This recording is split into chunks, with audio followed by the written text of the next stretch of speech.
Bonjour à tous, aujourd'hui on va parler de cette E46. Voici les 3 premières photos que j'ai reçues de mon pote Seb avec marqué dessous 300 balles. Bon, j'ai pas réfléchi longtemps, j'ai acheté direct. Le moteur n'avait plus d'huile, on a rempli à l'huile de vidange, puis on est parti au Kärcher pour faire un premier état des lieux. C'était plutôt pas mal. On a posé la voiture au garage et on a attaqué les hostilités dès le lendemain. Face avant pas alignée, vitre arrière pétée, l'intérieur dans un état lamentable, carrosserie pleine de mousse. Le premier truc que j'ai fait, c'est de réaligner la face avant, de refixer correctement le pare-choc, les phares et les baguettes sous les phares. Ensuite, je me suis attaqué donc au vernissage des feux afin d'éviter l'effet opaque qu'ils avaient, qui aurait été rédhibitoire pour le contrôle technique. J'ai fait aussi la même chose sur les feux et les interfeux arrière. Et là, déjà, une fois nettoyée et polichée, elle commençait à présenter plutôt correctement. Je me suis ensuite attaqué à l'intérieur, gros nettoyage de l'intérieur, j'ai acheté des produits pour nettoyer le cuir, pour le reteinter, donc banquette, siège, contre-porte. L'origine du carter d'huile complètement vide a été rapidement trouvée. Ces abrutis avaient mis de la colle parce qu'en fait le boulon avait été trop serré et avait pété le carter. Heureusement, mon pote Vince a pu réparer ça avec une super soudure. On a repercé, retaraudé et ça a permis d'utiliser et de sauver le même carter, de refaire l'étanchéité, remettre le capteur de niveau d'huile. Et puis c'est reparti pour un tour et finalement, malgré ses 315 000 km, elle ne consomme pas d'huile. Donc c'est plutôt une bonne nouvelle.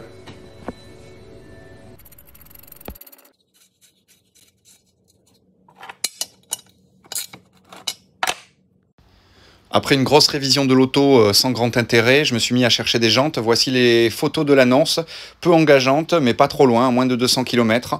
J'ai donc décidé d'aller les chercher. Au final, 2 jantes fissurées et les 4 bords croqués. Voilà donc une des jantes réparées. Celle-ci, je ne sais plus si c'est Thomas ou Johan qui l'a faite. Et donc voilà, avec l'autre côté nickel pour le côté étanchéité.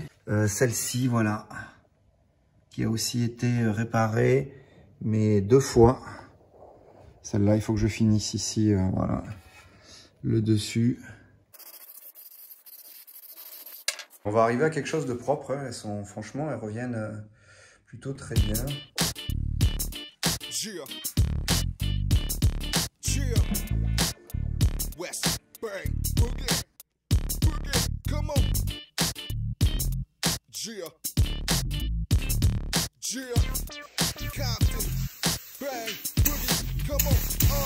Relax your mind, get high with me and kick back to the sounds of the CPT. Desert Eagle in the house, Jen, I keep it close. Serving you niggas who's hating the most. It's been a long time, but I come strapped again. Old school juice and gin and date and spin. Suited and booted and bitches letting me shoot it. Underground hero, undisputed. Throw your hands in the motherfucking air. Cause ain't nothing but thugs and bitches up in here. We smoke in the air and I'm strapped, so hush. I garage like I was rolling with Rush. Push the gang close, y'all do-si-do. Et les jantes donc fraîchement repeintes hier soir. Bon, j'ai eu quelques soucis parce que pour que ça coûte le moins cher possible, j'ai utilisé une peinture qui avait, allez, peut-être 7 ou 8 ans.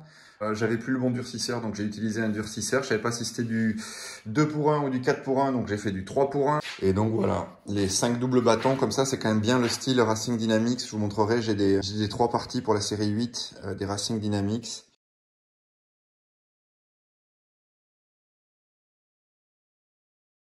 Donc toujours le logo face à la valve.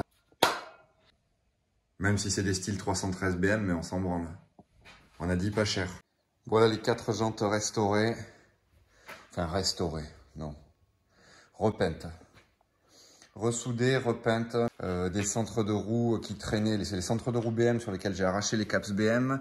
Sur lesquels j'ai recollé donc ces petits caps Racing Dynamics. Et ces styles 313, elles ressemblent quand même bien à des jantes Racing Dynamics. Donc bon, on va dire que ça a du sens pour se rassurer. Allez, voici les pièces qu'on va monter sur la E46. Des combinés filetés d'occasion. J'ai payé ça 150 €, enfin d'occasion 9.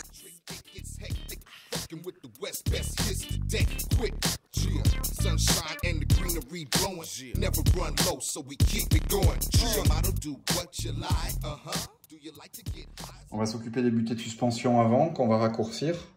pour éviter que ça talonne et que ça devienne trop inconfortable si la voiture, si on rabaisse trop la voiture. Et même chose pour derrière avec ici les protections poussière. Et ça pareil, on va bien les ratiboiser, on va enlever au moins la moitié, histoire d'être tranquille.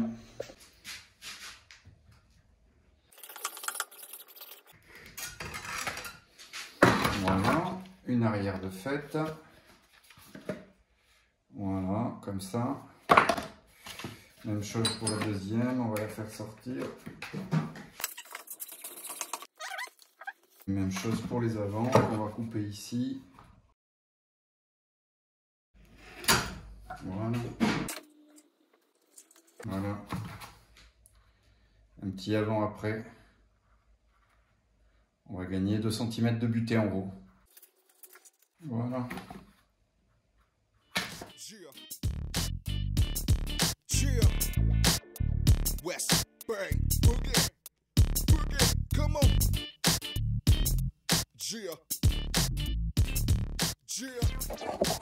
Donc tout ça c'est prêt. Évidemment c'est une BM, il y a des clips dans tous les sens.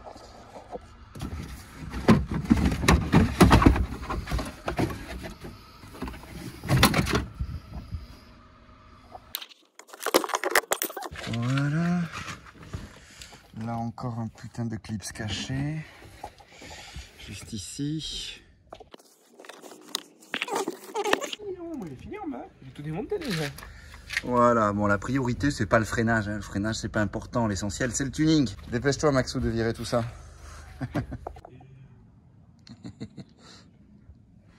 Allez.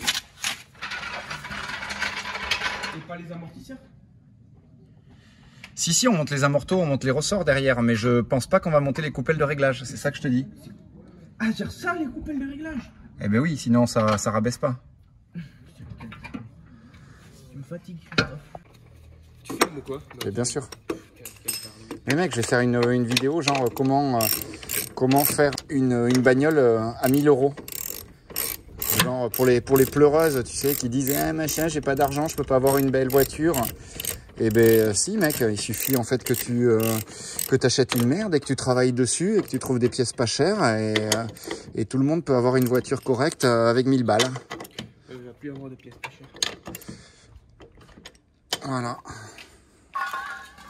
Ça y est, c'est rentré dans le bitonio ou pas? Bien sûr mec, c'est serré et tout. Là, on peut la poser, savoir ce que ça donne déjà.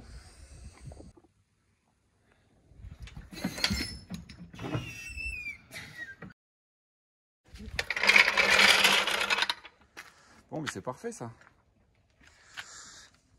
Tiens, avec le 19, ça va être cool. Hein. Enculé, ce côté il est bien plus éclaté. Ce côté il est. C'est parfait. Mais non, mais si tu me lèves l'arrière, tu me fausses tout.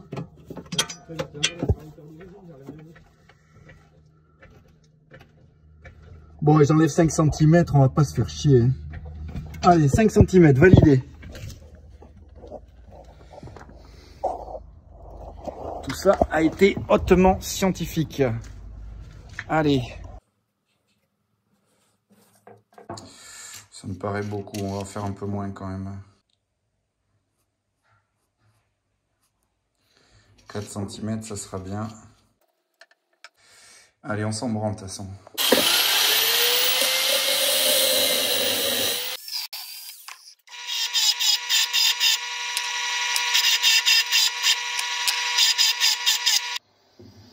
Allez, ça c'est coupé.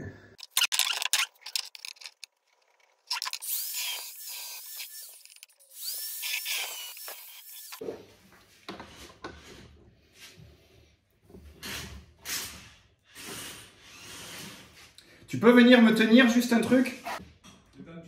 Ouais. Ouais, mais on s'en bat les couilles. Tu peux pas le mettre à l'étau quoi. Qu'est-ce que c'est ça ici? Ok. Bon, faut pas chercher à comprendre. Ça, du gaz. Hop. Ça, ici. Et toi, je suis en freine un peu plus que ça. Tu peux pas le mettre dans l'étau ou pas? Non, ben non, sinon il n'y a rien qui va me faire que je sois plat. Non, moi je suis là, donc toi tu le fais complètement vers le bas. T'es sûr c'est autant? C'est pas un quart? Non, c'est bon, c'est comme ça. Non mec. Il est où le deuxième? Si, c'est comme ça, t'inquiète. Je suis sûr que non, que non. Ah ouais, super. T'as bien nettoyé, non? Ou c'est du merde? Ouais, du merde de Toledo. Tu vas brûler. Ouais, non.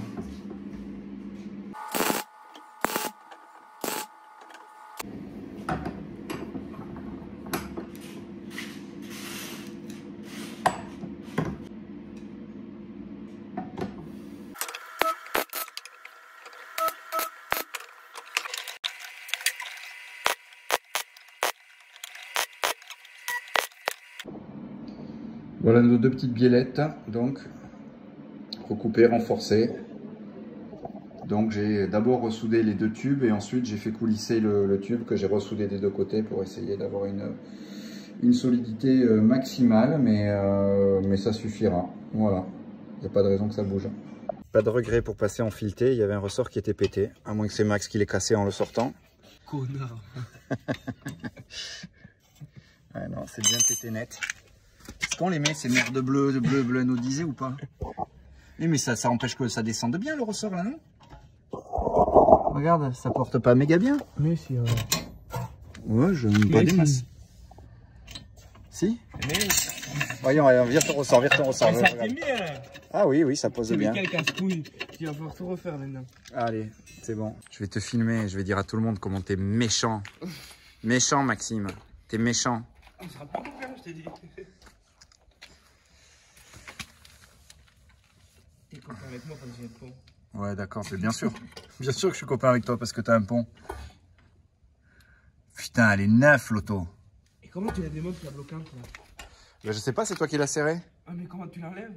Eh ben non, il n'y a rien, il faut juste forcer comme une mule. Mais non. Autant que t'as forcé dans le premier Ah, sens. mais non. Si, si. Non, je te crois pas. Je te jure que c'est Je sais vrai. pas si tu fais une vidéo. Voyons si t'arrives à la défaire. Mais non, c'est pas possible. Mais je te jure que c'est vrai, mec. Elle a pas de truc pour desserrer, celle-là. Si tu l'as mis? Bien sûr que je l'ai mise. Sors de là, t'as passé. Allez, on enlève ces réglages de merde, ça sert à rien et ça descend pas. T'as pas l'impression d'être un peu en face de la vis? Vas-y, bouge. Avec tes vidéos de merde.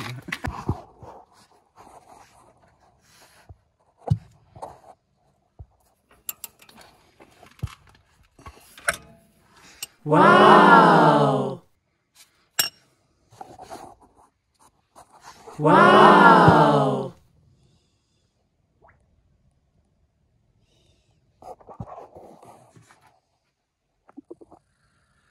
Bon, finalement, ça c'est pas bien. On enlève, on va remettre les coupelles de réglage. Elle est vraiment trop basse.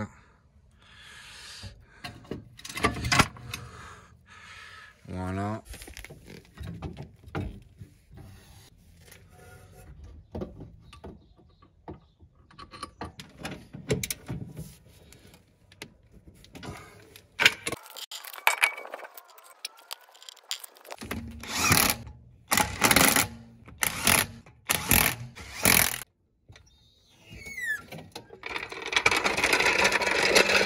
Ouais, là c'est plus acceptable, je pense, pour faire passer le 19. J'avais été un peu trop loin.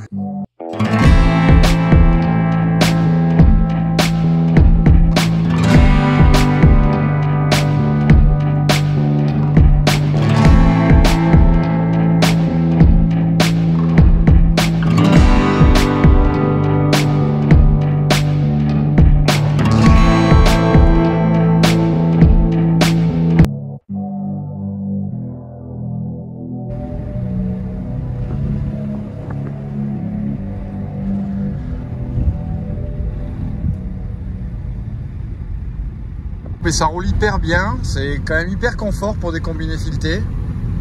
Un peu comme ma E36 à l'époque, ça roule quand même assez bien ces BM rabaissés. Franchement, c'est de la balle à ce niveau de rabaissement de pouvoir garder le confort.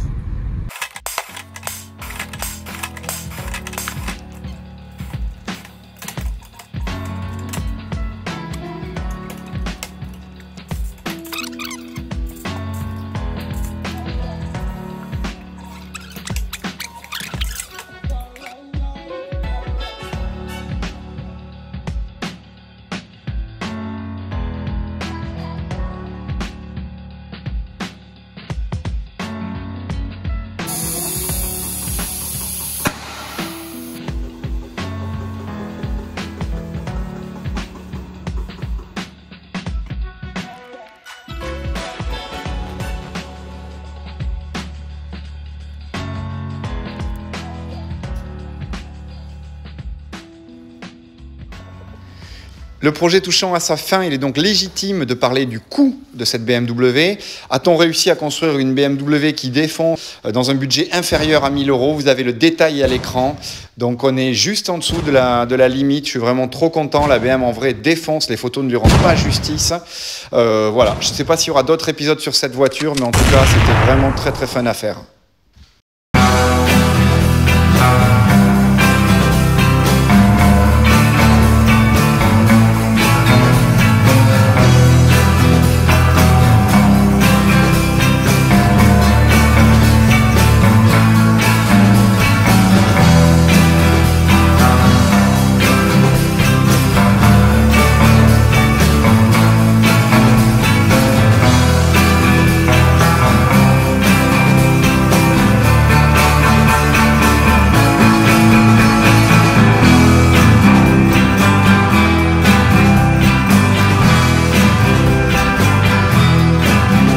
There can be no mistaking. So tell me quick as you can.